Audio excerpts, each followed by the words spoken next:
ಶಾರದಾ ಗುರುಭ್ಯೋ ನಮಃ. ಹರಿ ಓಂ ನಮಃ ಶಿವಾಯ. ನಮಸ್ಕಾರ. ನಾನು ಶ್ರೀಮತಿ ಸುಗುಣ, ಜ್ಯೋತಿಷ್ಯ ವಿದ್ವಾನ್ ಆಚಾರ್ಯ. ಕೆಂಪು ಬಣ್ಣವು ಯಾವ ಕಂಪನವನ್ನು ಒಳಗೊಂಡಿದೆ, ಯಾವ ಫಲಗಳನ್ನು ಆಕರ್ಷಿಸುತ್ತದೆ ಮತ್ತು ಯಾವ ಫಲಗಳನ್ನು ಹೊರಹಾಕುತ್ತದೆ, ಕೆಂಪು ಬಣ್ಣದ ವೈಬ್ರೇಷನ್ ಏನು, ಈ ಸಂಬಂಧಪಟ್ಟಂತೆ ವಿಷಯಗಳನ್ನು ತಿಳಿಸ್ತಾ ಇದ್ದೀನಿ. ಯಾವ ಗ್ರಹಗಳ ಕಾಲದಲ್ಲಿ ಶುಭ ಮತ್ತು ಅಶುಭ ಫಲಗಳನ್ನು ನೀಡುತ್ತದೆ, ಯಾವ ಗ್ರಹಗಳ ಸಂಯೋಜನೆಯಲ್ಲಿ ಇದ್ದಾಗ ಕೆಂಪು ಬಣ್ಣವು ಅಪಾಯಕಾರಿ ಮತ್ತು ಯಾವ ಸಂಖ್ಯೆಗಳಲ್ಲಿ ಅಶುಭವನ್ನು ನೀಡುತ್ತದೆ, ಕೆಂಪು ಬಣ್ಣದ ಮಹತ್ವದೊಂದಿಗೆ ಶುಭ ಮತ್ತು ಅಶುಭ ಫಲಗಳನ್ನು ಗ್ರಹಗಳ ಆಧಾರಿತವಾಗಿ ನಾವು ಮೊದಲೇ ತಿಳಿದು ನಮ್ಮನ್ನು ನಾವು ಹೇಗೆ ರಕ್ಷಿಸಿಕೊಳ್ಳಬಹುದು, ಈ ಸಂಬಂಧಪಟ್ಟಂತೆ ವಿಷಯಗಳನ್ನು ತಿಳಿಸ್ತಾ ಇದ್ದೀನಿ. ಕೆಂಪು ಬಣ್ಣವು ನಮಗೆಲ್ಲ ತಿಳಿದಿರುವಂತೆ ಭಾರತೀಯ ಸನಾತನ ಸಂಸ್ಕೃತಿಯಲ್ಲಿ ಮಂಗಳಕರ, ಶುಭ ಅನ್ನೋದು ನಮಗೆ ತಿಳಿದಿದೆ. ಆದರೂ ಕೆಲವು ಸಂದರ್ಭಗಳಲ್ಲಿ ಕೆಂಪು ಬಣ್ಣವನ್ನು ಅಶುಭವಾಗಿ ನಾವು ನೋಡಬಹುದು. ಕೆಲವು ಕಡೆ ಅಶುಭವಾಗಿ ಕೆಂಪು ಬಣ್ಣವನ್ನು ಬಳಕೆ ಮಾಡುವುದನ್ನು ನಾವು ನೋಡಬಹುದು.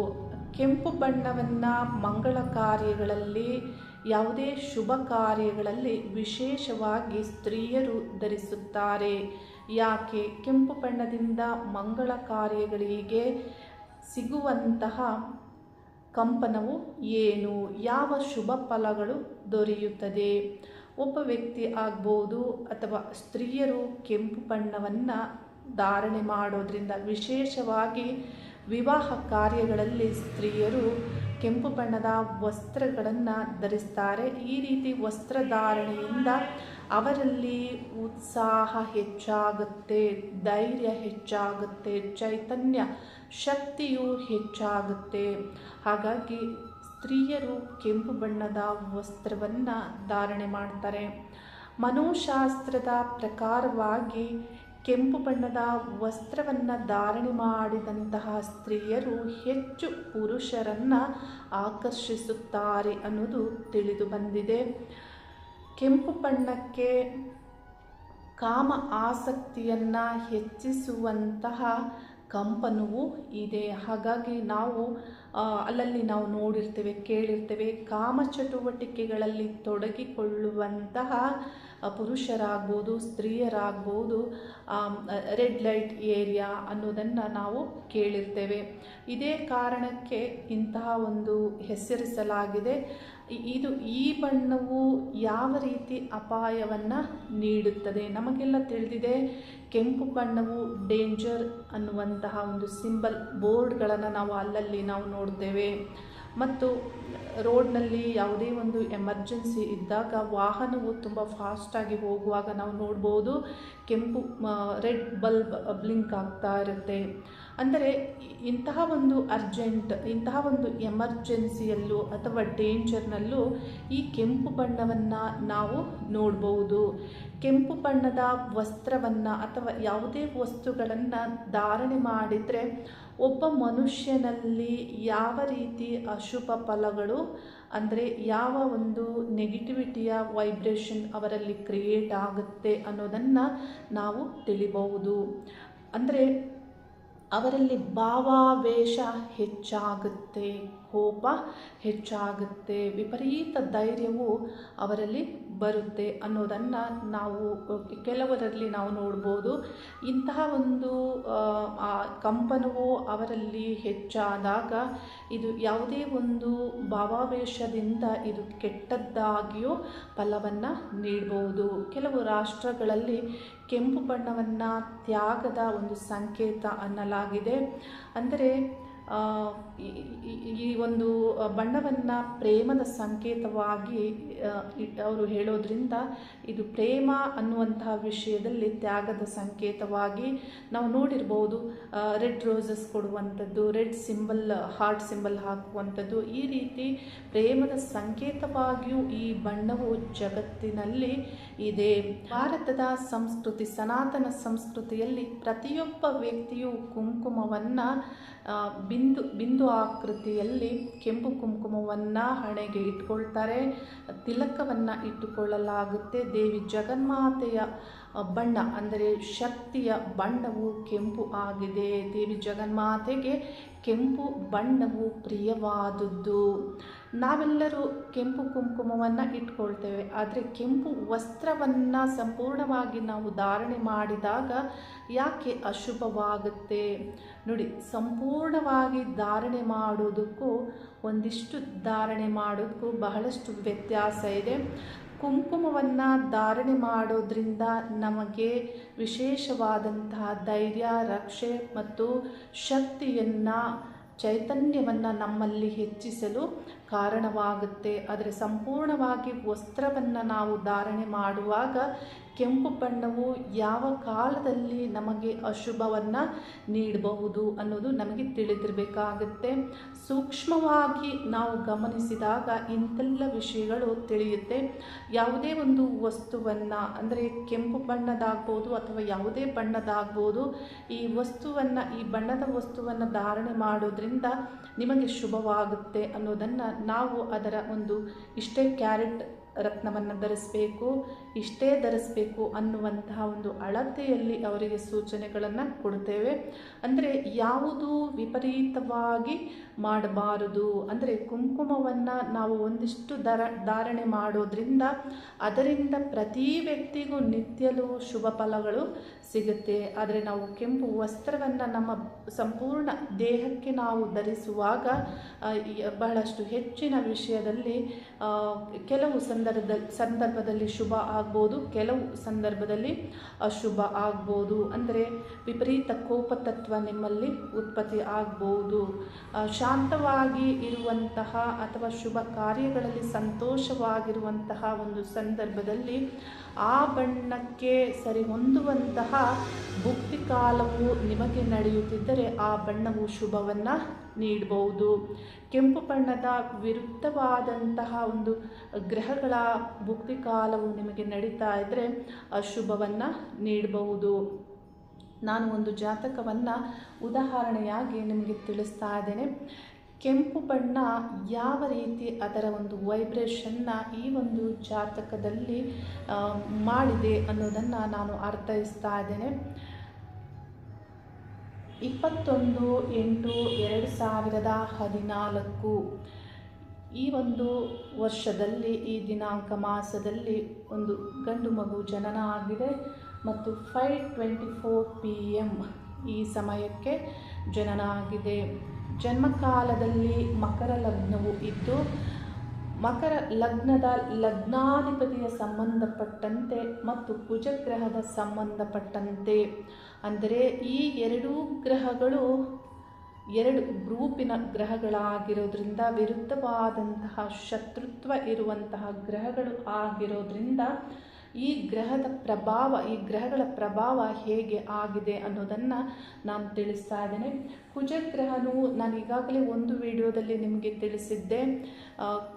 ಕುಜಗ್ರಹನು ಗುರು ಮತ್ತು ಚಂದ್ರ, ಸೂರ್ಯ ಗ್ರಹ, ಕುಜ ಈ 4 ಗ್ರಹಗಳು ಒಂದು ಗ್ರೂಪಲ್ಲಿ ಇರ್ತಾರೆ ಮತ್ತು ಅದರ ವಿರುದ್ಧವಾದ ಗ್ರೂಪಲ್ಲಿ ಶನಿ, ಶುಕ್ರ, ಬುಧ, ರಾಹು, ಕೇತು ಗ್ರಹಗಳು ಇರ್ತಾರೆ. ಈ ಎರಡೂ ಗ್ರೂಪಿಂದ ಒಂದೊಂದು ಗ್ರಹಗಳ ಸಂಯೋಜನೆ ಅಂದರೆ ಕಂಜಕ್ಷನ್, ಜೊತೆ ಸೇರುವಿಕೆ ಈ ಒಂದು ರಾಶಿಯಲ್ಲಿ ಆಗಿದೆ.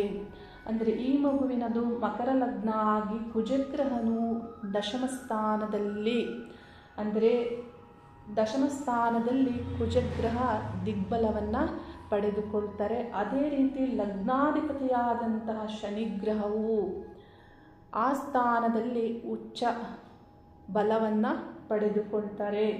ಎರಡೂ ಗ್ರಹಗಳು ಆ ಸ್ಥಾನದಲ್ಲಿ ಬಲವನ್ನು ಹೊಂದುತ್ತಾರೆ.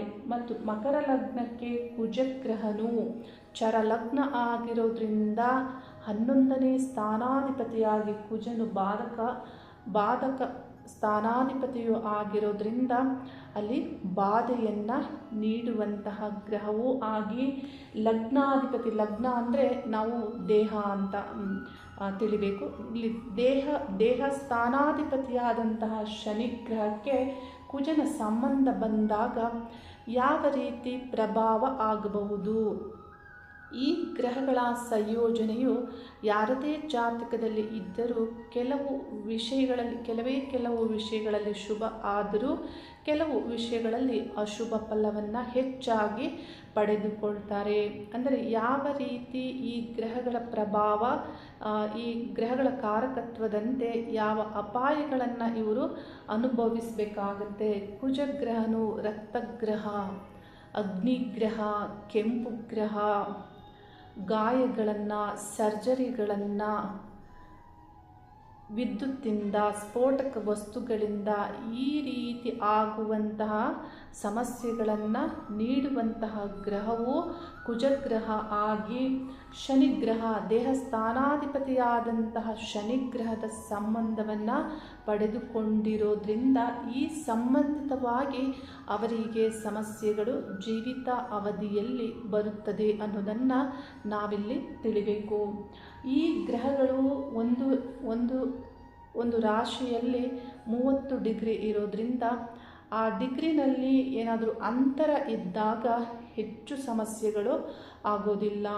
ಯಾವಾಗ ಈ ಎರಡೂ ಗ್ರಹಗಳು, ವಿರುದ್ಧ ಗ್ರಹಗಳು ತುಂಬ ನಿಯರೆಸ್ಟ್ ಡಿಗ್ರಿನಲ್ಲಿ ಇರ್ತಾರೆ, ಅಂದರೆ 3 ಡಿಗ್ರಿ 5 ಡಿಗ್ರಿ ಅಥವಾ ಸೇಮ್ ಡಿಗ್ರಿನಲ್ಲಿ ಈ ಗ್ರಹಗಳು ಇರ್ತಾರೆ, ಆಗ ಖಂಡಿತವಾಗಿಯೂ ಅಶುಭ ಫಲಗಳನ್ನು, ಅದರಲ್ಲಿಯೂ ಅಪಾಯದ ಫಲಗಳನ್ನು ನೀಡ್ತಾರೆ. ಯಾವ ಒಂದು ಕಾಲದಲ್ಲಿ ನೀಡಬಹುದು ಅನ್ನೋದನ್ನು ನಾವು ತಿಳಿಬೇಕಾಗುತ್ತೆ. ಶನಿ ಭುಕ್ತಿ ಕಾಲಗಳಲ್ಲಿ ಕುಜನ ಪ್ರಭಾವ ಶನಿಯ ಮೇಲೆ ಇರೋದ್ರಿಂದ ಹೆಚ್ಚು ಆ ಒಂದು ಕಾಲದಲ್ಲಿಯೇ ಅಪಾಯವು ಆಗುವಂತಹ ಸಾಧ್ಯತೆಯೂ ಇದೆ. ಈ ಮಗುವು ಆರ್ದ್ರ ನಕ್ಷತ್ರ 4ನೇ ಪಾದದಲ್ಲಿ ಜನನ ಆಗಿದೆ. ಅಂದರೆ ಜನನ ಕಾಲದಲ್ಲಿ 1 ವರ್ಷಗಳ ಕಾಲ, ಹೆಚ್ಚು ಕಡಿಮೆ 1 ವರ್ಷಗಳ ಕಾಲ ರಾಹು ದಶೆ ಇದ್ದು ಅದು ಅಂತ್ಯವಾದ ನಂತರ ಗುರುದಶೆ ಪ್ರಾರಂಭವಾಗುತ್ತೆ. ಗುರುದಶೆಯು ಪ್ರಾರಂಭದಲ್ಲಿ ಗುರುಭುಕ್ತಿ ಕಾಲವು 2.5 ವರ್ಷದಿಂದ 3 ವರ್ಷದ ಒಳಗಡೆ ಇರುತ್ತೆ ಗುರುಭುಕ್ತಿ ಕಾಲವು. ಅದರ ನಂತರ ಗುರುದಶೆಯಲ್ಲಿ ಶನಿಭುಕ್ತಿ ಕಾಲವು ಬಂದಿದೆ. ಶನಿಭುಕ್ತಿ ಕಾಲದಲ್ಲಿ ಕುಜನ ಪ್ರಭಾವವು ಆ ಒಂದು ಶನಿ ಗ್ರಹಕ್ಕೆ ಇರೋದ್ರಿಂದ ಕುಜನ ಸಂಬಂಧಪಟ್ಟಂತೆ ಅಪಾಯಗಳನ್ನು ಎದುರಿಸಿದ್ದಾರೆ. ಇದನ್ನು ಅಂದರೆ ಈ ಒಂದು ಕುಟುಂಬದ ವಿಷಯ, ಈ ಒಂದು ಆಗಿರುವಂತಹ ಘಟನೆಯು ನನಗೆ ತಿಳಿದಿರೋದ್ರಿಂದ ನಾನು ತಿಳಿಸ್ತಾ ಇದ್ದೀನಿ. ಏಕೆಂದರೆ ಇದನ್ನು ಮೊದಲೇ ನಾವು ಜನ್ಮಜಾತಕವನ್ನು, ಒಂದು ಮಗು ಜನನ ಆಗಿದೆ ಅಂದರೆ ಜನ್ಮಜಾತಕವನ್ನು ಬರೆಯುವಾಗ ಇಂತೆಲ್ಲ ವಿಷಯಗಳನ್ನು ಮುಖ್ಯವಾಗಿ ನಾವು ತಿಳಿಸ್ತೇವೆ. ಸರಿಯಾದ ಜ್ಯೋತಿಷಿಯ ಬಳಿ ನೀವು ಜನ್ಮಜಾತಕವನ್ನು ಬರೆಸಿದಾಗ ಅಪಾಯಗಳು ಏನೇ ಇದ್ದರೂ ಅವರು ಮೊದಲೇ ಅದನ್ನು ಗುರುತಿಸಿ ತಿಳಿಸಿರ್ತಾರೆ.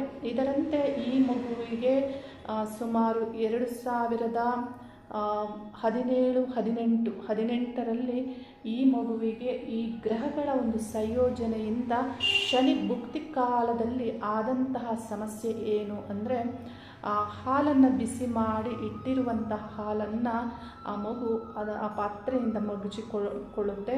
ಆ ಮಗುಚಿಕೊಂಡಾಗ ಆ ಹೊಟ್ಟೆ ಭಾಗದಲ್ಲಿ ಹೆಚ್ಚು ಬರ್ನ್ ಆಗುತ್ತೆ. ಸ್ಕಿನ್ 1 ಲೇಯರ್ 2 ಲೇಯರ್ ಈ ರೀತಿ ಬರ್ನ್ ಆಗೋದು ನಾವು ನೋಡಿರ್ಬೋದು, ತಿಳಿದಿದ್ದೇವೆ. ಈ ರೀತಿ ಆ ಒಂದು ಬರ್ನಿಂಗ್ ಆಗಿ ಅಲ್ಲಿ ದೊಡ್ಡ ಗಾಯಗಳು ಆಗುತ್ತೆ ಆ ಹೊಟ್ಟೆಯ ಭಾಗದಲ್ಲಿ. ಅಂದರೆ ಯಾವುದೇ ಗ್ರಹವು ನೋಡಿ, ಶನಿಭುಕ್ತಿ ಕಾಲದಲ್ಲಿ ಕುಜನ ಪ್ರಭಾವ ಆಗಿದೆ. ಯಾವುದೇ ಗ್ರಹಗಳ ಯುತಿ ಇರುವಾಗ ನಾವು ಅದನ್ನು ಬಹಳ ಸೂಕ್ಷ್ಮವಾಗಿ ಗಮನಿಸಿ ಆಗುವಂತಹ ಎಲ್ಲ ವಿಷಯಗಳನ್ನು ನಾವು ಪರಿಶೀಲನೆ ಮಾಡಿ ತಿಳಿಬೇಕಾಗತ್ತೆ. ನೋಡಿ, ಶನಿಭುಕ್ತಿ ಕಾಲದಲ್ಲಿ ಕುಜ ಪ್ರಭಾವವನ್ನು ಮಾಡಿದ್ದಾರೆ ಅಂದರೆ ಆ ದಿನ ಯಾವ ಬಟ್ಟೆಯನ್ನು ಧರಿಸಿದ್ದರು ಅನ್ನೋದು ಇಂತೆಲ್ಲ ಆದಾಗ ಸಾಮಾನ್ಯವಾಗಿ ತಂದೆ ತಾಯಿಗಳಿಗಾಗ್ಬೋದು, ಯಾರಿಗೇ ಆಗ್ಬೋದು, ಅದರ ಒಂದು ಮೆಮೊರೀಸ್ ಅವರಲ್ಲಿ ಇರುತ್ತೆ. ಯಾವ ಬಟ್ಟೆಯನ್ನು ಧರಿಸಿದ್ರಿ ಅನ್ನುವಂತೆ ನಾನು ಕೇಳಿದಾಗ ಅವರು ಹೇಳಿದರು, ನಾನು ಬ್ಲೂ ಕಲರ್ ಟೀ ಶರ್ಟ್ ಧರಿಸಿದ್ರು ಮತ್ತು ಆ ಮಗು ಮನೆಯಲ್ಲಿ ಹಾಕುವಂತಹ ಆ ಬಟ್ಟೆಯನ್ನು ಧರಿಸಿದ್ರು ಮತ್ತು ಪ್ಯಾಂಟ್ ಅದು ಕೆಂಪು ಬಣ್ಣದ್ದಾಗಿತ್ತು. ನೋಡಿ, ಕೆಂಪು ಮತ್ತು ನೀಲಿ ಇದೆರಡೂ ಬಣ್ಣಗಳು ಈ ಗ್ರಹಗಳದ್ದು. ಕೆಂಪು ಬಣ್ಣವು ಕುಜ ಗ್ರಹದ್ದು ಮತ್ತು ನೀಲಿ ಬಣ್ಣವು ಶನಿ ಗ್ರಹದ್ದು. ಈ ಎರಡೂ ಬಣ್ಣಗಳು ವಿರುದ್ಧ ದಿಕ್ಕಿನಿಂದ ಬಂದಿವೆ. ಈ ಎರಡು ಗ್ರಹಗಳ ಸಂಯೋಜನೆಯು ಇಲ್ಲಿ ಆಗಿದೆ. ಈ ಗ್ರಹಗಳ ಪ್ರಭಾವವನ್ನು ನೋಡಿ, ಬಣ್ಣಗಳು ಅದೇ ರೀತಿ ಪ್ರಭಾವವನ್ನು ಮಾಡುತ್ತದೆ. ಮತ್ತು ಈ ಸಂಖ್ಯೆಯನ್ನು ಕೂಡಿದಾಗ 21/8/2014 ಈ ಸಂಖ್ಯೆಯನ್ನು ಕೂಡಿದಾಗ ಭಾಗ್ಯ ಸಂಖ್ಯೆ, ಡೆಸ್ಟಿನಿ ಸಂಖ್ಯೆಯು 9 ಬರೋದ್ರಿಂದ ಈ 9ಕ್ಕೂ ಈ ಸಂಖ್ಯೆಗಳು ಯಾವ ರೀತಿ ಆಪೋಸಿಟ್ ಆಗಿ ಇದು ವಿರುದ್ಧವಾಗಿ ಕೆಲಸ ಮಾಡುತ್ತವೆ ಅಂದರೆ 17 ಈ 9 ಡೆಸ್ಟಿನಿ ಸಂಖ್ಯೆ ಆಗಿರೋದ್ರಿಂದ 8ನೇ ಸಂಖ್ಯೆ, 17ನೇ ಸಂಖ್ಯೆ, 26ನೇ ಸಂಖ್ಯೆ ಈ ಸಂಖ್ಯೆಗಳು ವಿರುದ್ಧವಾಗಿ ಕೆಲಸವನ್ನು ಮಾಡುತ್ತವೆ. ಅಂದರೆ ಈ ಗ್ರಹಗಳ ಆಪೋಸಿಟ್ ರಿಯಾಕ್ಷನ್ ಅಂದರೆ ಇದು ಕೆಟ್ಟದಾಗಿ ಅಪಾಯದ ಫಲವನ್ನು ತಂದುಕೊಡುತ್ತದೆ. ಮೊನ್ನೆ ತಾನೇ ನಾನು ಒಬ್ಬರನ್ನು ಕೇಳಿದೆ. ಅವರು ಮೇ ತಿಂಗಳಲ್ಲಿ ನಾನು ಅವರಿಗೆ ಪ್ರಿಡಿಕ್ಷನ್ ಕೊಟ್ಟಿದ್ದೆ 1 ವರ್ಷದ ಹಿಂದೆ. ನಿಮಗೆ ಏಪ್ರಿಲ್ ಮೇಯಿಂದ ಟೈಮ್ ಸರಿ ಇಲ್ಲ ಅನ್ನೋದನ್ನು ನಾನು ತಿಳಿಸಿದ್ದೆ, ಬರೆದು ಕೊಟ್ಟಿದ್ದೆ. ಅವರು ನನಗೆ ಅವರು ಹೇಳಿದರು, ಏನೋ ಒಂದು ಸಮಸ್ಯೆ ಆಗಿದೆ, ಇಂಥದ್ದಾಗಿದೆ, ಏನಾಗಿದೆ ಅನ್ನುವಾಗ ಅವರು ಬಿದ್ದು ಕಾಲು ಮುರಿದುಕೊಂಡಿದ್ದಾರೆ. ಅಂದರೆ ಆಗ ನಾನು ಅವರನ್ನು ಕೇಳಿದೆ, ಇದು ಮೇ ತಿಂಗಳಲ್ಲಿ ಆಗಿರುವಂಥದ್ದು, ನೀವು ಯಾವ ಒಂದು ಬಣ್ಣದ ವಸ್ತ್ರವನ್ನು ಧಾರಣೆ ಮಾಡಿದ್ರಿ? ಅವರು ಹೇಳಿದರು, ಇಟ್ಟಿಗೆಯ ಬಣ್ಣ. ಅಂದರೆ ಅದು ಒಂದು ನಿಯರೆಸ್ಟ್ ಕೆಂಪು ಬಣ್ಣಕ್ಕೆ ಬರುತ್ತೆ, ಇಟ್ಟಿಗೆ ಬಣ್ಣ ಅಂತ ಹೇಳಿದರೆ. ಆ ಒಂದು ಬಣ್ಣದ ಕುರ್ತಾವನ್ನು ನಾನು ಧಾರಣೆ ಮಾಡಿದ್ದೆ, ಪುರುಷರು ಹೇಳಿದ್ದು. ಅಂದರೆ ಆ ಬಣ್ಣ ಅಲ್ಲಿ ಅವರಿಗೆ ಯಾಕೆ ಕೆಟ್ಟ ಫಲವನ್ನು ನೀಡಿದೆ?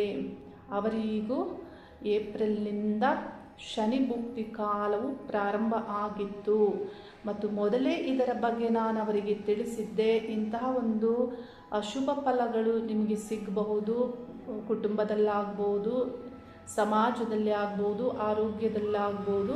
ಹೆಚ್ಚು ಜಾಗೃತಿಯನ್ನು ತೆಗೆದುಕೊಳ್ಬೇಕು ಅನ್ನುವಂತೆ ನಾನು ಅವರಿಗೆ ತಿಳಿಸಿದ್ದೆ.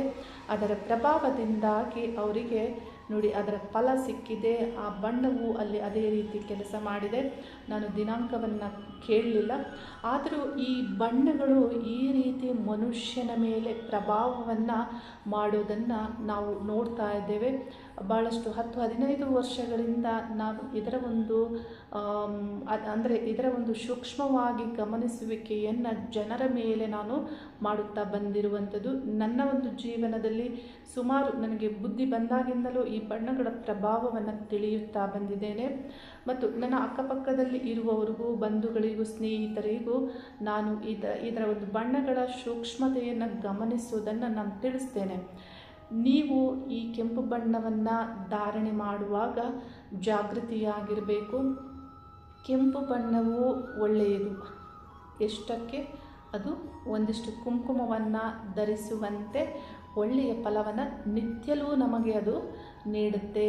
ಆದರೆ ಸಂಪೂರ್ಣವಾಗಿ ನಮ್ಮ ದೇಹವನ್ನು ನಾವು ಆ ಒಂದು ಕೆಂಪು ಬಣ್ಣದಿಂದ ನಾವು ವಸ್ತ್ರವನ್ನು ಧಾರಣೆ ಮಾಡಬೇಕಾದ್ರೆ ಬಹಳಷ್ಟು ಜಾಗೃತಿಯನ್ನು ತೆಗೆದುಕೋಬೇಕಾಗುತ್ತೆ. ಕೆಲವು ಗ್ರಹಗಳ ಭುಕ್ತಿ ಕಾಲದಲ್ಲಿ ಅಶುಭ ಫಲವನ್ನು ನೀಡುತ್ತದೆ. ನಮ್ಮನ್ನು ನಾವು ಜಗತ್ತಿನಲ್ಲಿ ಹೇಗಾದರೂ ರಕ್ಷಣೆ ಮಾಡಿಕೊಳ್ಬೇಕು. ನಮ್ಮನ್ನು ನಾವು ರಕ್ಷಿಸಿಕೊಂಡಿಲ್ಲ ಅಂದರೆ ಏನೇನೋ ಜೀವನದಲ್ಲಿ ನಾವು ಅನುಭವಿಸಬೇಕಾಗುತ್ತೆ. ಹಾಗಾಗಿ ಈ ಸೂಕ್ಷ್ಮವಾಗಿ ತಿಳಿದುಕೊಳ್ಳುವಂತಹ ಒಂದು ಎಕ್ಸ್ಪೀರಿಯನ್ಸ್ ಮಾಡುವಂತಹ ಆ ಸೂಕ್ಷ್ಮ ಭಾವ ನಿಮ್ಮಲ್ಲಿ ವೃದ್ಧಿಯಾಗಬೇಕು.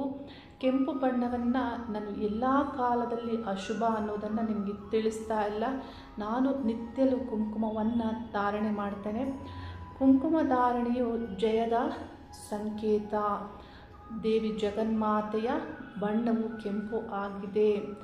ಗ್ರಹಗಳಲ್ಲಿ ಕುಜನ ಬಣ್ಣವು ಕೆಂಪು ಆಗಿದೆ. ಸಂಖ್ಯೆಗಳಲ್ಲಿ 9ನೇ ಸಂಖ್ಯೆಯದು ಕೆಂಪು ಬಣ್ಣ ಆಗಿದೆ. ನೋಡಿ, ದೇವಿ ಜಗನ್ಮಾತೆಯು ಕೆಂಪು ಬಣ್ಣದ ತಿಲಕವನ್ನು ಜಯದ ಸಂಕೇತವಾಗಿ ಬಿಂದು ಆಕೃತಿಯಲ್ಲಿ ಧರಿಸ್ತಾರೆ ಅನ್ನೋದು ಕೆಲವು ಕಡೆ ನಾವು ನೋಡಿರಬಹುದು. ಮೈಸೂರಿನ ಜಗನ್ಮಾತೆ ಆದಂತಹ ಚಾಮುಂಡೇಶ್ವರಿ ದೇವಿಗೆ ಜಯದ ಸಂಕೇತವಾಗಿ ಕ್ಷತ್ರಿಯರು ವಜ್ರಮುಷ್ಟಿ ಕಾಳಗ ಮಲ್ಲಯುದ್ಧವನ್ನು ಮಾಡಿ ಅವರಿಂದ ಬರುವಂತಹ ರಕ್ತವನ್ನು ಜಯದ ಸಂಕೇತವಾಗಿ ಅಮ್ಮನವರಿಗೆ ಇಡಲಾಗುತ್ತೆ. ವರ್ಷದಲ್ಲಿ ಬರುವಂತಹ ದಸರಾ ಹಬ್ಬದಲ್ಲಿ. ಅಂದರೆ ಈ ಒಂದು ಕೆಂಪು ಬಣ್ಣವು ಅಂತಹ ಒಂದು ಫಲವನ್ನು, ಶಕ್ತಿಯನ್ನು ಹೊಂದಿದೆ. ಕೆಲವು ಕಾಲದಲ್ಲಿ ಮಾತ್ರ ಇದು ಅಶುಭವನ್ನು ನೀಡುತ್ತದೆ. ಅಂದರೆ ಇದು ಒಂದು ರೀತಿಯ ಅಪಾಯವು ಕೆಲವು ಸಂದರ್ಭದಲ್ಲಿ ಹೇಗೆ ನೀಡುತ್ತೆ ಅಂದರೆ, ಗ್ಲೋಬಲಿ ನಾವು ನೋಡಬಹುದು, ಅಂಕಿ ಅಂಶಗಳ ಪ್ರಕಾರವಾಗಿ ಕೆಂಪು ಬಣ್ಣದ ವಾಹನಗಳು ಹೆಚ್ಚು ಅಪಘಾತಕ್ಕೆ ಒಳಗಾಗಿವೆ ಅನ್ನೋದನ್ನು ನೀವು ಗ್ಲೋಬಲಿ ಗೂಗಲ್ ಚೆಕ್ ಮಾಡಿದರೆ ನಿಮಗೆ ತಿಳಿಯುತ್ತೆ. ಅಂದರೆ ಕೆಲವು ಸಂದರ್ಭದಲ್ಲಿ ಇದು ಅಪಾಯವನ್ನು ನೀಡುತ್ತೆ. ಅದು ಆಗಬಾರದು ಅನ್ನುವಂತಿದ್ದರೆ ನಿಮ್ಮ ಬಗ್ಗೆ ನೀವು ಹೆಚ್ಚಾಗಿ ಕೇರ್ ತಗೋಬೇಕು. ಈ ಬಣ್ಣವು ಯಾವ ಒಂದು ಗ್ರಹಗಳ ಕಾಲದಲ್ಲಿ ಶುಭವನ್ನು ನೀಡುತ್ತದೆ ಅನ್ನೋದನ್ನು ಮುಖ್ಯವಾಗಿ ನೀವು ಪರಿಶೀಲನೆ ಮಾಡಿಕೊಂಡು ಕೆಂಪು ಬಣ್ಣವನ್ನು ನೀವು ಬಳಕೆ ಮಾಡಿ. ನಿಮ್ಮ ಉದ್ಧಾರಕ್ಕೆ, ನಿಮ್ಮ ಉನ್ನತಿಗೆ, ನಿಮ್ಮ ಜಯಕ್ಕೆ ನೀವೇ ಪ್ರಯತ್ನವನ್ನು ಪಡುವಂತಾಗಬೇಕು ಅನ್ನೋದನ್ನು ತಿಳಿಸುತ್ತಾ, ದೇವಿ ಜಗನ್ಮಾತೆಯಲ್ಲಿ ಕೆಂಪು ಬಣ್ಣವನ್ನು ಧರಿಸಿದವರೆಲ್ಲರನ್ನು ರಕ್ಷಣೆ ಮಾಡಲಿ ಅನ್ನುವಂತಹ ಪ್ರಾರ್ಥನೆಯನ್ನು ಮಾಡುತ್ತಾ ಮತ್ತು ಶಿವನಾರಾಯಣರಲ್ಲಿ ಪ್ರಾರ್ಥನೆ ಮಾಡ್ತೇನೆ, ಮನುಕುಲಕ್ಕೆ ಅವರ ಅನುಗ್ರಹ ಸದಾ ಇರಲಿ. ಹರಿ ಓಂ ನಮಃ ಶಿವಾಯ.